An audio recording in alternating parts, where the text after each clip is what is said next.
মুহূর্তে প্রাক্তন cricketer সৌরাশিস Lahiri telephone লাইনে রয়েছেন আমাদের সঙ্গে। সৌরাশিসটা কি বলবেন? প্রথমে একটা সময় এমন একটা অবস্থা তৈরি হয়েছিল, মনে হচ্ছিল ম্যাচ বের করে আনা যথেষ্ট কঠিন হয়ে পড়ছে ভারতীয় দলের কাছে, কিন্তু সেই জায়গা থেকে একেবারে দুরন্ত পারফরমেন্স এবং শেষ পর্যন্ত দক্ষিণ আফ্রিকার বিরুদ্ধে বিশ্বজয় ভারতের।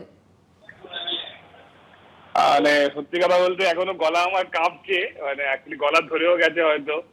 মানে এই মানে আনবিলিভেবল, মানে সত্যি মানে এই মানে যদি চোখ থেকে আমার মনে হয় 140 কোটি মানুষ ভারতবাসীর চোখ থেকে এক ফোঁটা হলো জল আজকে বেরিয়েছে। যেভাবে আজকে মানে আজকে রোহিত বিরাট কোহলির যে ইমোশনটা না, ওটা যেন আজকে প্রত্যেকটা ভারতবাসীর ইমোশন। মানে যে এই একটা সময় ম্যাচটা মনে ছিল ইন্ডিয়া মানে যখন 100 ক্লাস যেরকম ভাবে যখন একটা সময় 31 বলে 32 রান বাকি ছিল অলমোস্ট, মনে ছিল ম্যাচটা এখানেই শেষ হলো। বাট যেরকম ভাবে Rohit Sharma he is not a leader, he is a মানে he is not a captain, he is a leader. মানে ওর যে মানে ওর অ্যাটিটিউড, ওর বোলিং চেঞ্জেস, ওর মাথা ঠান্ডা রাখা, মাঠের মধ্যে যেরকম ভাবে প্লেয়ারদেরকে ও মার্শাল করে, মানে আনবিলিভেবল।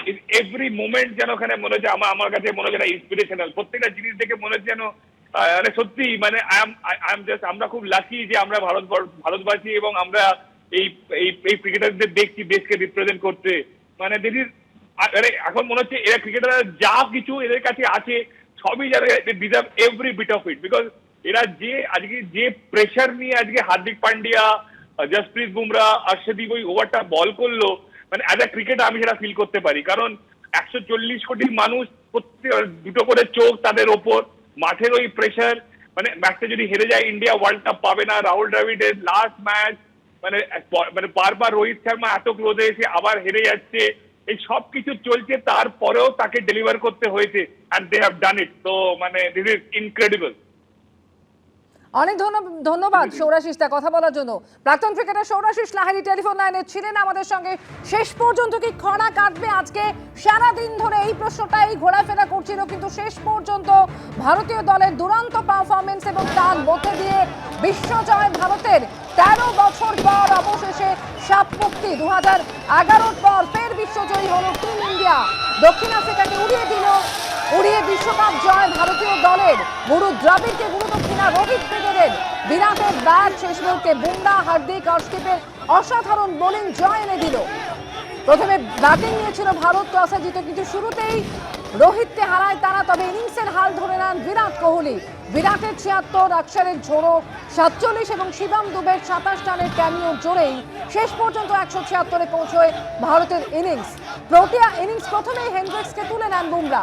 অর্শদীপের শিকার হন মাকরাম। পাল্টা লড়াই দেন ডিকক এবং স্টাবস। 31 রানে স্টাবসকেও তুলে নেন অক্ষর। ভয়ঙ্কর হয়ে ওঠা ডিকককেও 39 রানের মাথায় ফেরালেন অর্শদীপ, কিন্তু তারপরই ক্লাসেন এবং মিলারের রুদ্রমূর্তি। গুরুত্বপূর্ণ মুহূর্তে হার্দিকের শিকার হন মিলার, কিন্তু শেষ বেলায় বুমরার অনবদ্য স্পেল থামিয়ে দিল প্রোটিয়া ঝড়। নিজের শেষ ওভারে তুলে নেন জনসনকে। টান টান ট্রেলার চলছিল, শেষ মুহূর্তে পর্যন্ত ঘুরেছে ম্যাচের পাল্লা। শেষ ওভারে সূর্যর অলৌকিক ক্যাচে ফিরলেন কিলার মিলার, আর বাজিমাত করল রোহিত ব্রিগেড। 13 বছর পর অবশেষে সাপ মুক্তি ভারতীয় দলের। আজকের এই মুহূর্তের জন্যই কোথাও কোটি কোটি ভারতীয় তারা অপেক্ষা করেছিলেন, কারণ এর আগে 2011 পর আর বিশ্বজয় সম্ভব হয়নি। বিশ্বকাপের একদম ফাইনাল পর্যন্ত পৌঁছেও ফিরে আসতে হয়েছিল রোহিত ব্রিগেডকে, এবং তারপর অবশেষে বিশ্বজয়ী টিম ইন্ডিয়া।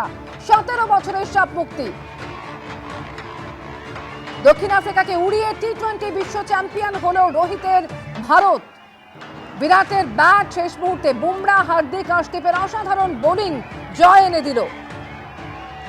গত বছর ওয়ানডে বিশ্বকাপ ফাইনাল থেকেও খালি হাতে ফিরতে হয়েছিল। এবার কি ছবিটা পাল্টাবে, সেই প্রশ্নটাই আজকে দিনভর ঘোরাফেরা করছিল। অবশেষে বিশ্ব চ্যাম্পিয়ন ভারতীয় দল।